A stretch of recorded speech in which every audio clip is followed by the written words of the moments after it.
Transfers, because we have 16 days to go until the transfer window finally shuts in September, on the 1st of September. 7 p.m, by the way, it shuts on this occasion, not at 11 p.m.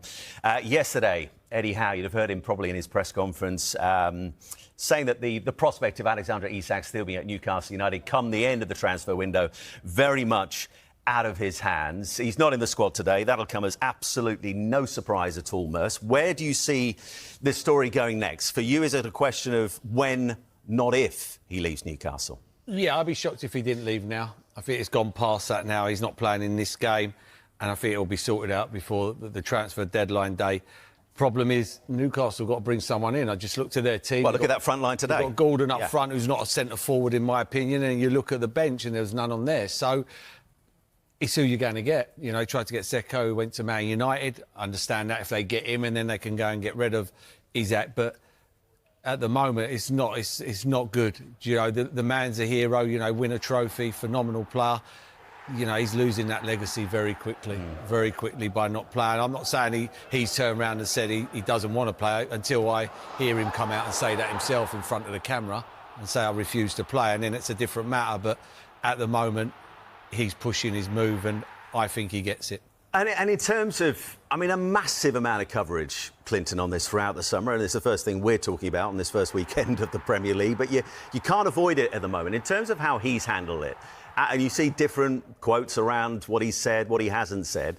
For you, from what you've seen from afar, how has Isak handled this? Yeah, but what Merce said, until you know, he comes out and says it, you hear all sorts of things. If we hear what we've been reading about and seeing, then he's not handled it well enough, nowhere near well enough, in my opinion. But I don't know until he comes out and says something. You know who I feel sorry for the most out of this side? It's Eddie Howe.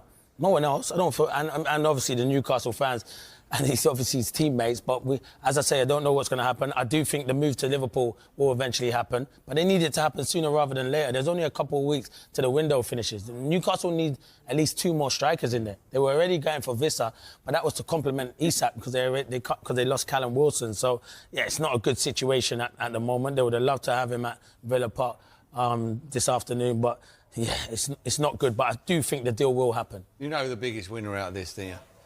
Wissa. Because he gets his move. We'll come on to him, sure. Well, no one said a word about him. Yeah. Do you know what I mean?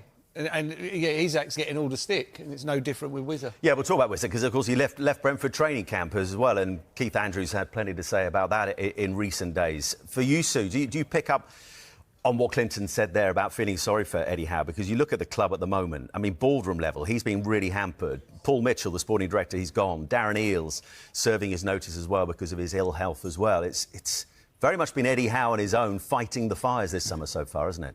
And I think that's probably one of the reasons why it has been such a difficult summer for them. I think when you've got no CEO and no sporting director, there was always going to be problems within that transfer window. So ideally, Eddie Howe would have wanted to have kept Isak and added another striker, because Callum Wilson obviously went. And you think, I just look back to last season and the real feel-good factor around Newcastle winning that trophy, and you just thought if they can hang on to the top quality players, then they add to that. Where would Newcastle be this season? So to have that ongoing saga, and I think you look at the Newcastle team and what Eddie Howe's done, and there's a real sort of togetherness and unity within that squad, and you just hope that this hasn't hampered it. I'm sure he's working, so hard in the training pitch, saying to the guys, look, that's happening off the field. You can't control that. Just control what's happening and focus on Aston Villa. But of course, it's bound to have some sort of effect. He's one of their best players. You look at Newcastle's record without him, it's bound to have an effect on them. And like Mer said,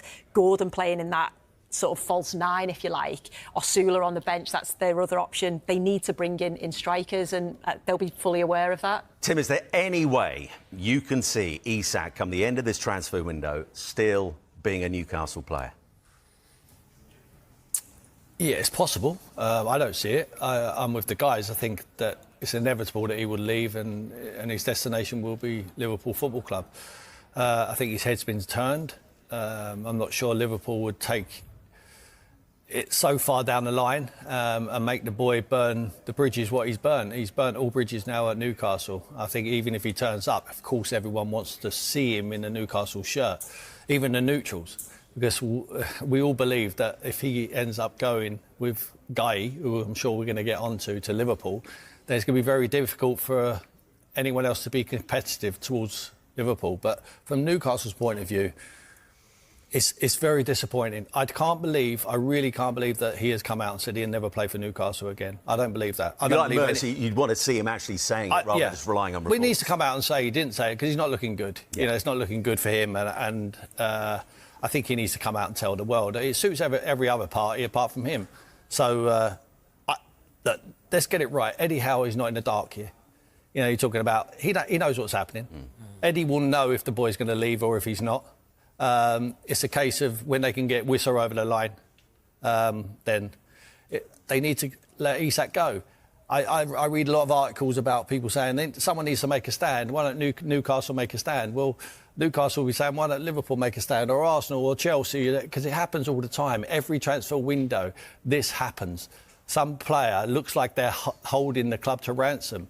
Now, for me, if I'm Newcastle, they struggle. They're one of the richest owners in the world. They can't spend any money. So they need Isak to go out the door to give them some headroom so they can spend the money on trying to find a replacement. They're not going to find a like-for-like replacement of the quality of Alexander Isak, but what they're going to have to do is try and find other solutions around the pitch. So for the amount, I'm sure Liverpool need to stump up the money.